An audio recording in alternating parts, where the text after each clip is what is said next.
ప్రభు నామములో మీ అందరికీ వందనాలు, దేవునికి స్తోత్రములు.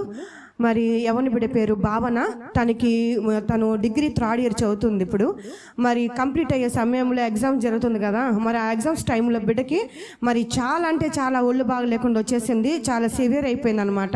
ఫస్ట్ టైఫాయిడ్, ఆ టైఫాయిడ్ నుంచి డెంగ్యూ నుంచి మళ్ళీ డబుల్ టైఫాయిడ్.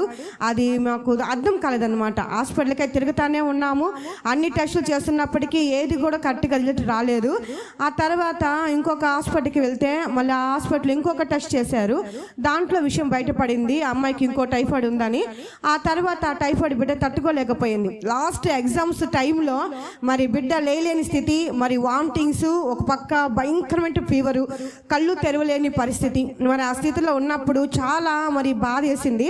వాళ్ళ నాన్నగారు కూడా పోతే పోయింది, ఈ సంవత్సరం ఏం చేద్దాంలే, వదిలేసేమ్మా, నువ్వేం టెన్షన్ పడొద్దని మరి పాపకు చెప్పడం జరిగింది. అందరూ ఇంట్లో ఏడ్చుకుంటా ఉన్నారు, లాస్ట్ సిమ్ కదా, ఈ సంవత్సరం వేస్ట్ అయిపోద్దేమో అని చెప్పేసి. మళ్ళీ మాకు ఫోన్ చేశారనమాట. ఇంటికి ఫోన్ చేసిన తర్వాత పాప ఇలా ఉందనేసరికి మా జోసఫ్ నాతో అంటా ఉన్నాడు, అమ్మా ఇది కానీ రాయకపోతే ఇయర్ వేస్ట్ అయిపోద్ది పాపకి అని చెప్పేసి అంటా ఉన్నాడు. అవునా, అటైతే ఉండు నేను వెళ్తున్నానని చెప్పేసి మరి ప్రే చేసుకొని గబగబా ఇంటికి వెళ్ళాను. ఇంటికి వెళ్ళిన తర్వాత పాప మళ్ళీ కన్ను కూడా తెరలేని స్థితిలో ఉండింది. మరి పాపకి బాగా మొహం తుడిచి, పాప నా మాట విను పొందట అని చెప్పేస్తే మరి ఏడస్తానే ఉంది కానీ కళ్ళు తెరవలేకపోతా స్థితిలో ఉండింది పాప. మరి అప్పుడు కూడా వామిటింగ్ జరుగుతుంది అనమాట, తనకే తెలియడం లేదనమాట, అలాగుండింది పాప. మళ్ళీ తను చెవు దగ్గర కూర్చొని, అలా కాదు, నువ్వు ఇలా ఉండాలి, నువ్వు లేయాలి, ఇప్పుడు నువ్వు లేచి మాతో రావాలి, ఎగ్జామ్ హాల్కి నేను కూడా వస్తాను, నువ్వు ఎగ్జామ్ రాయాల్సిందే రోజు అంటే, నా వల్ల కాదా అంటే ఇక్కడే పడిపోతున్నానే, నన్ను ఎలా అనేసి అంటా ఉన్నింది. నీకేమి కాదు, నువ్వు గడప దాటంగానే దేవునికి శక్తి ఇస్తాడు, ఇది నిజం పాప, నా మాట విను అని చెప్పేసి మరి పాపని చాలా అంటే చాలా ఫోర్స్ చేశాను. ఒకవైపు వాళ్ళ నాన్నగారు అయితే వద్దన్నారు, మరి పాపని ధైర్యపరిచి, తన తల్లిని ధైర్యపరిచి మరి ఒక ఇంటి నుంచి బయటికి తీసుకురావడం అయితే జరిగింది. మళ్ళీ పాస్టర్ గారు ప్రార్థన చేశారు. ప్రార్థన చేసిన తర్వాత ఎగ్జామ్ హాల్కి వెళ్ళడం జరిగింది. నేను బయటే ఉంటాను, నీకేమాత్రం ఏదైనా జరిగితే సార్కి చెప్పామంటే బయటకు వచ్చి తీసుకెళ్ళిపోతాను, నీకు వచ్చింది రాయి, నీకు గుర్తున్నది రాయి అని చెప్పేసి చెప్పాం పాపకి. మరి ఆ ప్రతి ఎగ్జామ్స్లో దేవుడు కృపించాడు.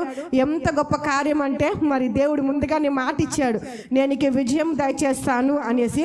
మరి ఆ మాటని వాగ్దానాన్ని చేతబట్టి ప్రార్థన చేశాము. మరి బిడ్డ విజయవంతంగా పూర్తి చేసుకుంది, మరి మంచి మార్కులతో బిడ్డ పాస్ అయిందండి.